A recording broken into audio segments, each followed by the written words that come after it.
Welcome to a Welsh sentence list from Ablas.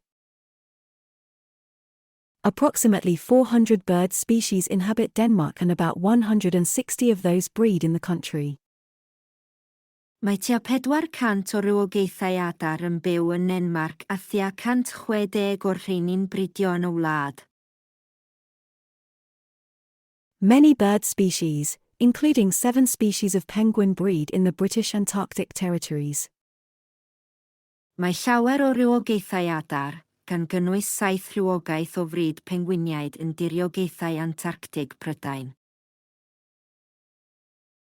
She was nearly as wide as she was tall, and waddled like a duck when she walked. Roedd hi bron mor eang ag yr oedd hi'n dal, ac yn hireithi fel hwyaden pan oedd hi'n cerdded. In those days, various breeds of birds were used to supply different quills, including duck, goose, swan, and pheasant. Yn y dyddiau hynny, defnyddiwyd bridiau amrywiol o adar i gyflenwi gwahanol gwyltiau, gan gynnwys hwyaid, gwyddau, elyrch a ffesantod. Small differences in the timing and intensity of sound reaching each ear give the owl a fix on its prey. Mae gwahaniaethau bach o ran amseru a dwyster y sain sy'n cyrraedd pob clust yn rhoi ateb i'r dyllian ar ei ysglyfaeth. In captivity, the hawk-headed parrot has a lifespan comparable to most other medium-sized parrots. Mewn ceithiwed, mae gan y parot sy'n cael ei arwain gan y hawyddoi sy'n debyg i'r rhan fwyaf o barotiaid maint canolig eraill. The effect makes me think of a peacock which opens its tail feathers to reveal rich, vibrant colour. Mae'r effaith yn gwneud i mi feddwl am bain sy'n agor ei blu cynffon i ddatgelu lliw cyfoethog a bywiog.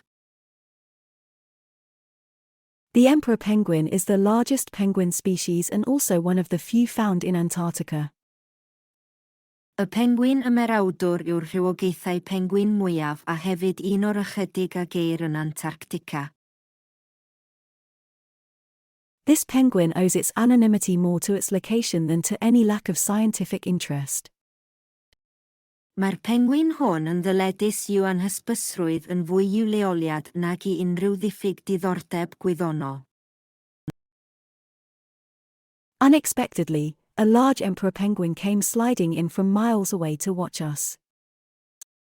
Yn annisgwyl, daeth pengwin ymerawdwr mawr yn llithro i mewn o filltiroedd i ffwrdd i'n gwylio. Subscribe for more videos like this, and head over to the website for more example sentences and fun games. Thanks for watching.